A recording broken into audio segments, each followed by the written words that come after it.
श्री गोपाल कृष्ण भगवान की जय. श्रीमद भगवत गीता अध्याय 18वा संक्षिप्त मराठी अर्थ. 18व्या अध्यायामध्ये 3 भाग आहेत. त्यातील आजचा पहिला भाग. अर्जुन म्हणाला, हे महाबाहो, हे अंतर्यामी, हे वासुदेवा, मी संन्यास आणि त्याग यांचे तत्व वेगवेगळे जाणू इच्छितो. श्री भगवान म्हणाले, कित्येक पंडित काम्यकर्माच्या त्यागाला संन्यास मानतात, तर दुसरे काही विचारकुशल लोक सर्व कर्मांच्या फळाच्या त्यागाला त्याग म्हणतात. कित्येक विद्वान असे म्हणतात की सर्व कर्मे दोषयुक्त आहेत, म्हणून ती टाकणे योग्य होय. आणि दुसरे विद्वान असे म्हणतात की यज्ञ, दान आणि तपरूप कर्मे टाकणे योग्य नाही. हे पुरुषश्रेष्ठ अर्जुना, संन्यास आणि त्याग या दोहोंपैकी प्रथम त्यागाच्या बाबतीत माझा निर्णय ऐक. कारण त्याग सात्विक, राजस आणि तामस या भेदांच्यामुळे 3 प्रकारचा सांगितला आहे. यज्ञ, दान आणि तपरूप कर्म टाकणे योग्य नाही, उलट ते अवश्य केले पाहिजे.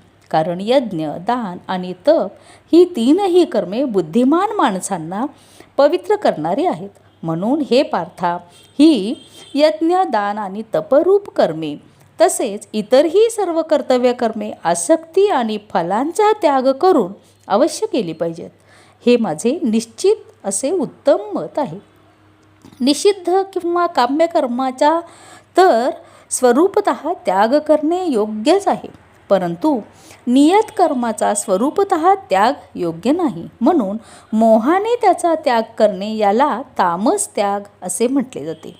जे काही कर्म आहे ते दुःखरूपच आहे असे समजून जर कोणी शारीरिक त्रासाच्या भीतीने कर्तव्य कर्मे सोडून देईल, तर त्याला असा राजस त्याग करून त्यागाचे फळ कोणत्याही प्रकारे मिळत नाही.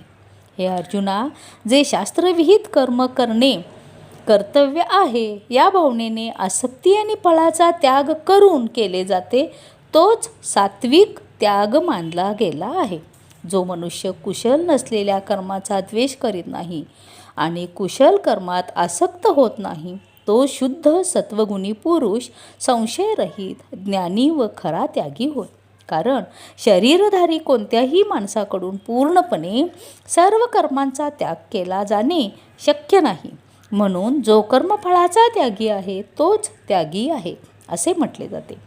कर्मफळाचा त्याग न करणाऱ्या मनुष्यांना कर्माचे बरे, वाईट व मिश्र असे 3 प्रकारचे फळ मेल्यानंतर जरूर मिळते, परंतु कर्मफळाचा त्याग करणाऱ्या मनुष्यांना कर्माचे फळ कधीही मिळत नाही. हे महाबाहो, सर्व कर्मांच्या सिद्धींची ही 5 कारणे कर्माचा शेवट करण्याचा उपाय सांगणाऱ्या सांख्यशास्त्रात सांगितली गेली आहेत.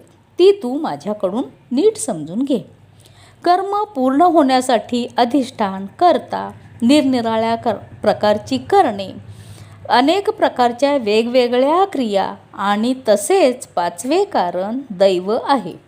मनुष्य मन, वाणी आणि शरीराने शास्त्राला अनुसरून किंवा त्याविरुद्ध जे कोणतेही कर्म करतो त्याची ही 5ही कारणे असतात. परंतु असे असूनही जो मनुष्य अशुद्ध बुद्धीमुळे कर्मे पूर्ण होण्यामध्ये केवळ आणि शुद्ध स्वरूप आत्म्याला कर्ता समजतो, तो मलिन बुद्धीचा अज्ञानी, खरे काय ते जाणत नाही.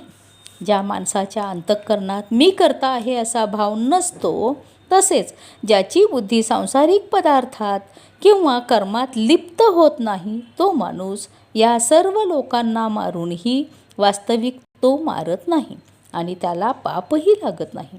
ज्ञाता, ज्ञान आणि ज्ञेय या 3 प्रकारच्या कर्माच्या प्रेरणा आहेत आणि कर्ता, करण तसेच क्रिया हे 3 प्रकारचे कर्मसंग्रह आहेत.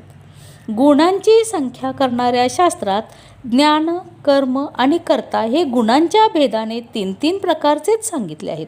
तेही तू माझ्याकडून नीट ऐक. ज्या ज्ञानामुळे माणूस निरनिराळ्या सर्व भूतांमध्ये एक अविनाशी परमात्म भाव विभागरहित समभावाने भरून राहिला आहे असे पाहतो, ते ज्ञान तू सात्विक आहे असे समज.